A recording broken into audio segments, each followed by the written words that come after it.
நம்ம 10th standard maths portion தான் பார்க்க போறோம். ஸோ நம்ம இன்னைக்கு என்ன பார்க்க போறோம்னா theorem 2 which is converse of basic proportionality theorem.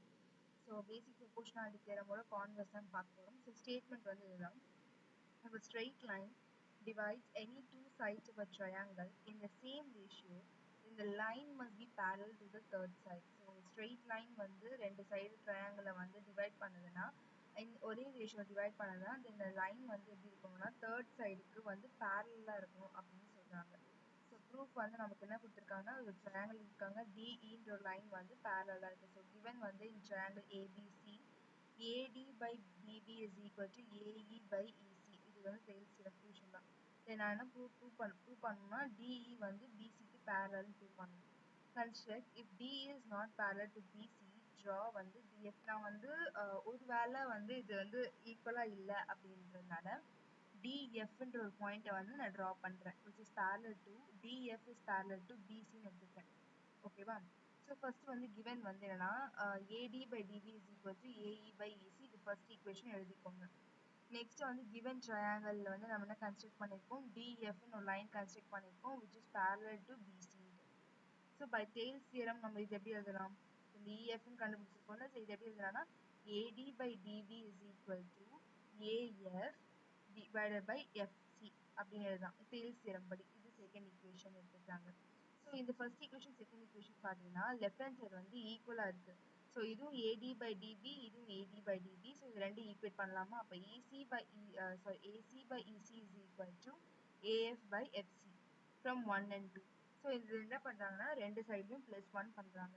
So +1 பண்ணும்போது AE by EC is equal to +1 is equal to AF by FC +1. So adding 1 on both sides. So இப்போ cross multiply பண்ணுங்க. AE plus EC divided by EC is equal to AF plus FC divided by FC. ஓகேவா? So first AE plus EC. So வந்து AE plus EC எப்படி எழுதலாம்? ACன்னு எழுதலாமா? So அதான் இங்கே ஏசின்னு எழுதியிருக்காங்க. அண்ட் ஏஎஃப் ப்ளஸ் எஃப்சி எப்படி எழுதலாம்? ஏசின்னு எழுதலாம். ஸோ இதுதான் இங்கே கொடுத்துருக்காங்க பாருங்க. ஏஎஃப் ப்ளஸ் எஃப்சியும் எப்படி எழுதலாம்? ஏசின்னு தான் எழுதலாம். ஸோ அதான் இங்கே வந்து கொடுத்துருக்காங்க. ஸோ வந்து AC by EC is equal to AC by FC. So மேலே வந்து கேன்சல் பண்ணிங்கன்னா ஏசி வந்து ஈக்குவல் டு இருக்க டேரெக்டாக கேன்சல் பண்ணலாம். இப்போ 1 by EC 1 by EC இருக்கும். திரும்பி ரெசிப்ரோகேட் பண்ணிங்கன்னா உங்களுக்கு என்ன கிடைக்கும்? EC இஸ் ஈக்குவல் டு எஃப்சின்னு கிடைக்கும். ஸோ இது ரெண்டு சைடில் வந்து சி கேன்சல் காமன் பண்ணிட்டீங்கன்னா அவங்க என்ன கிடைக்கும்? therefore வந்து என்ன இருக்கும்? E is equal to F ன்னு இருக்கும்.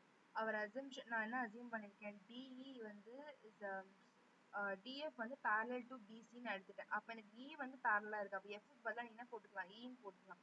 So F க்கு பதிலா E போட்டா உனக்கு என்ன கிடைக்கும்? Thus வந்து DE is parallel to BC. So assumption படி is not parallel to BC இல்லை, it is parallel to BC தான். hence வந்து proof. ஸோ அதாவது ஃபர்ஸ்ட் வந்து அது பேரலா இல்லை அப்படின்னு சொல்லிட்டு நம்ம வேற ஒன்று எடுத்துட்டு அதை வந்து ப்ரூவ் பண்ணணும். ஸோ இங்கே DF by parallel to BC வந்து பேரலல் சொல்லணும்ல, ஸோ எஃப்க்கு பதிலாக இ போட்டுட்டு நீ வந்து பேரலல்னு சொல்லிட்டு முடிச்சுக்கலாம், அவ்வளோதான். ஸோ ஏன்னா வந்து எஃப் வந்து உனக்கு பேரலாக இருந்தால் இயும் தான் இருக்கும், பேரலாக தான் இருக்கும். ஸோ அதான் இருக்காங்க. This the converse of basic proportionality theorem. So next topic நம்ம நெக்ஸ்ட் கிளாஸில் பார்க்கலாம். பை.